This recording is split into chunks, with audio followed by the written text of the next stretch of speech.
I never thought my own sister, my twin, could just erase me from my life like that.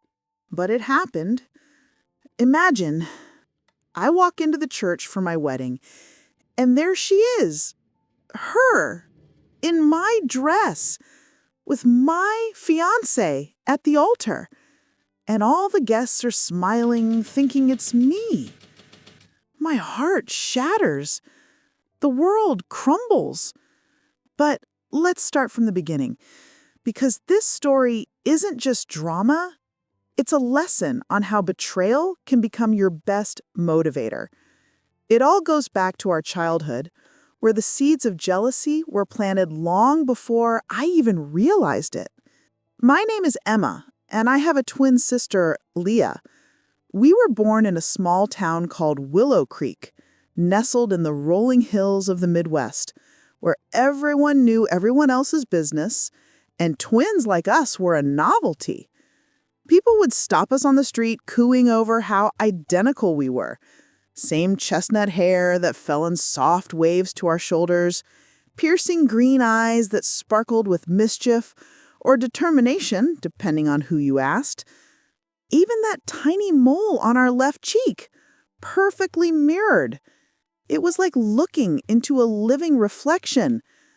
But as we grew up, the differences started to show, not in our looks, but in our personalities. I was the one who buried my nose in books, staying up late to finish homework, volunteering at the local library, dreaming of escaping our sleepy town for the bright lights of the city.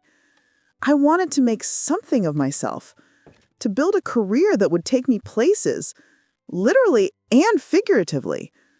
Leah, on the other hand, she was the charmer, the one who could talk her way out of detention with a smile, copied my notes when she forgot to study, borrowed my outfits for dates without asking, and somehow always ended up being the center of attention at family gatherings.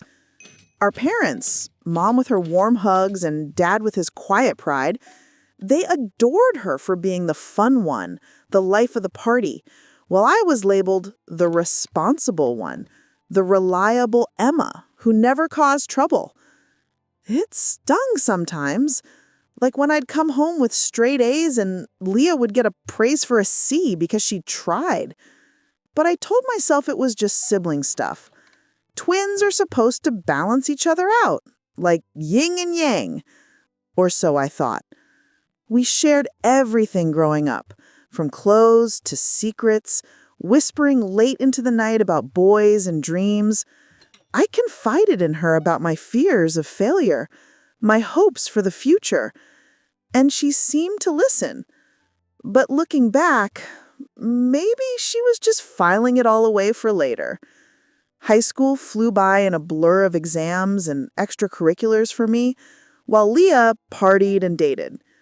When graduation came, I packed my bags for the city, heading to college on a partial scholarship I had earned through sheer grit, majoring in marketing because I loved the idea of crafting stories that sell, of turning ideas into realities.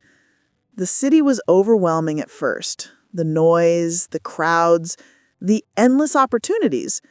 But I thrived, working part-time as a waitress to cover what the scholarship didn't, studying until my eyes burned, and slowly building a network of friends and mentors. That's where I met Alex in my junior year at a campus networking event. He was tall, with a kind smile and ambitious eyes, working towards his own degree in business. We clicked instantly, bonding over late-night coffee runs and shared dreams of starting something big someday. He proposed on my 25th birthday, down on one knee in our favorite park, with a ring that sparkled under the streetlights. It felt like everything was falling into place. By then, I'd graduated and landed an internship at Apex Marketing, a top firm in the city, where I quickly proved myself, getting promoted to junior marketer within a year, handling campaigns for big clients. Planning our wedding became my side project, scouring venues, tasting cakes, saving every extra dollar for a down payment on a cozy house in the suburbs. Life was perfect, or as close as it gets. Leah, meanwhile, stayed back in Willow Creek, bouncing from job to job. Retail clerk 1 month, barista the next, always complaining in our phone calls about how unfair life was, how opportunities never came her way. I'd listen patiently, offering advice, sending her resume tips, even wiring her money when she was short on rent. She'd visit sporadically, crashing on my couch for weekends that stretched into weeks, borrowing my clothes again, just like old times. Sisters, right? I thought it was my duty to help, to lift her up. But I didn't see the resentment building. The way her eyes lingered on my life with a mix of envy and calculation. Then things started getting weird. It was subtle at first. One weekend, when Leah came to visit, I noticed she was imitating me more than usual, adopting my mannerisms, wearing my exact style of jeans and blouses, even using my favorite phrases like seriously or no way. I laughed it off, calling it a twin thing, but deep down it felt off, like she was trying on my skin for size. That night, I stepped out to grab groceries, leaving her alone in the apartment. When I returned, nothing seemed amiss. But later I'd realized she must have rifled through my things.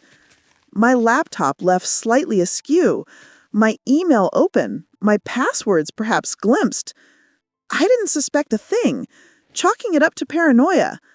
But that was the beginning of the unraveling, the start of her plan to step into my shoes. A few weeks later, the first red flag waved. I got a call from work while I was in a meeting, my boss sounding irritated. "Emma, why did you send that email about needing time off? And what's with the snippy attitude in it?" I was baffled. I hadn't sent any email. I checked my sent folder later, and there it was. A message from my account, but the wording wasn't mine. Too casual, too flippant. I figured it was a glitch, or maybe I'd drafted it in my sleep.